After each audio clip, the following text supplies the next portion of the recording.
Welcome to the Jill on Money Show. It's Friday, January 27th, and we are here trying to help you take better steps towards reaching your financial goals. The way we do that is we encourage you to contact us. Go to JillOnMoney.com, click the Contact Us button, and of course, when you fill out the form, just let us know if you would be willing to come on the air.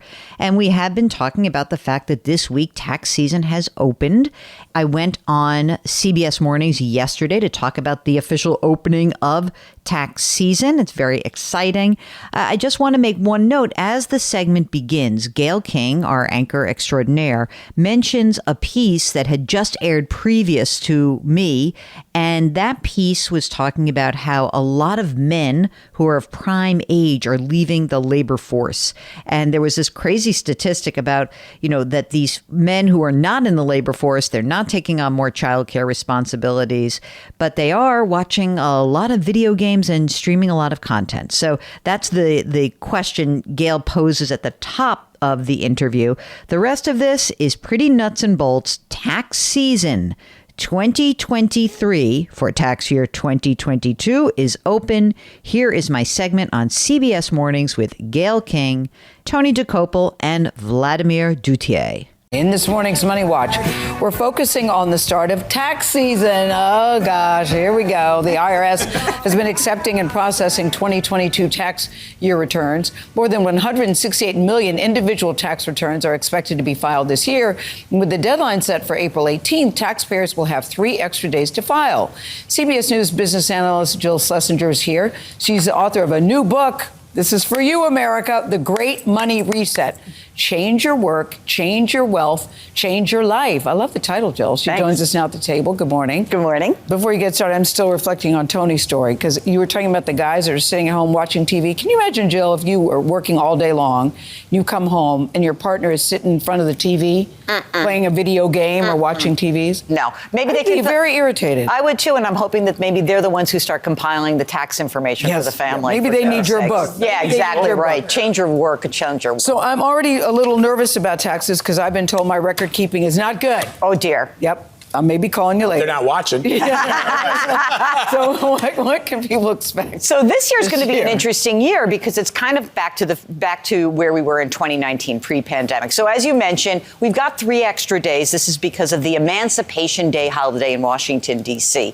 So you get those 3 extra days. But some people will need the 3 extra days. Yeah, I think so. But what's really fascinating to me is that when you go back to 2019, you go back to all the things that we had then are really exactly the same. So there are no extra stimulus payments. Unemployment benefits are taxable again. You do not get an enhanced child tax credit. So you might want to pull out your 2019 return as a way to look as a guidepost for what's it going to be like this year.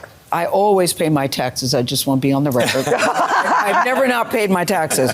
But the IRS is warning that refunds are going to be smaller this year for most people. Why is that? Well, when you look at all of those programs, they put a lot of extra money in our pockets. And so when you look at the average refund last year, it was about just under $3,200. Wow. It's probably going to go back down to, say, $2,800 again, because those programs are gone. By the way, remember, $2,800 is a lot of money, and I'd prefer that you kept that money throughout the year, not lend it to Uncle Sam with an interest-free loan.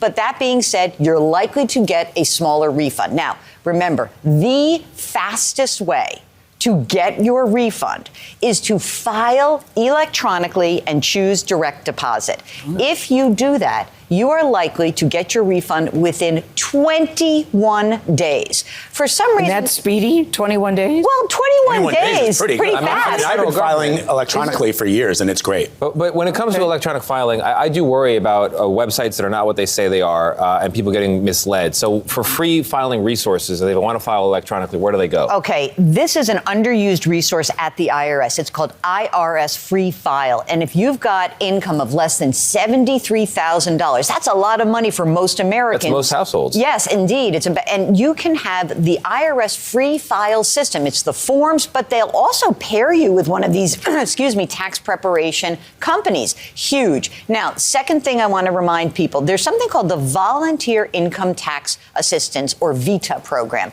If you have income below a certain level, it is available to you. This is for... What is the level if it's below what? $60,000. Sorry, okay. $60,000.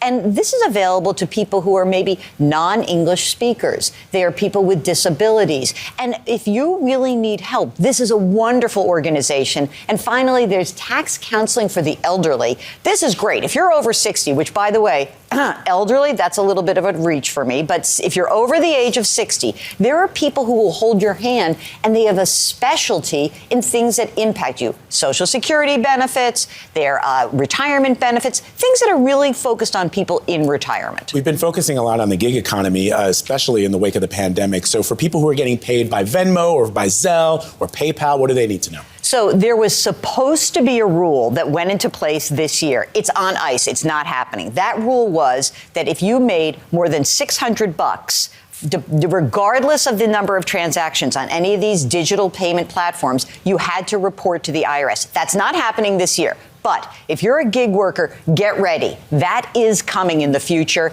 And if you make more than $20,000 with more than 200 transactions, you do have to report. Something that's always controversial because a lot of people are working from home. Can you deduct your home office? Well, if you are an employee, you cannot, because this is the 2017 tax law change. So if you are a W-2 employee, no deductions. If you're self-employed and, you use your house and that's the main place that you do your work, absolutely. But you have to be self-employed. Gail, get your records together, girl. Yeah, I know. I'm going to call you. All right. She says, don't call, read the book.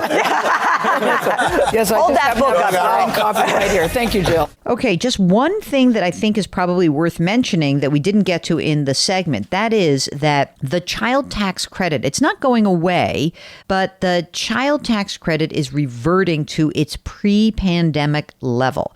So just to remind you, if you have a kid under the age of 17, you might be able to claim a tax credit of up to $2,000 per qualifying dependent when you file your returns. Now, $1,500 of that credit may be refundable. That means it can reduce your tax bill on a dollar-for-dollar basis, and you might be able to apply for a tax refund of up to $1,500 for anything left over.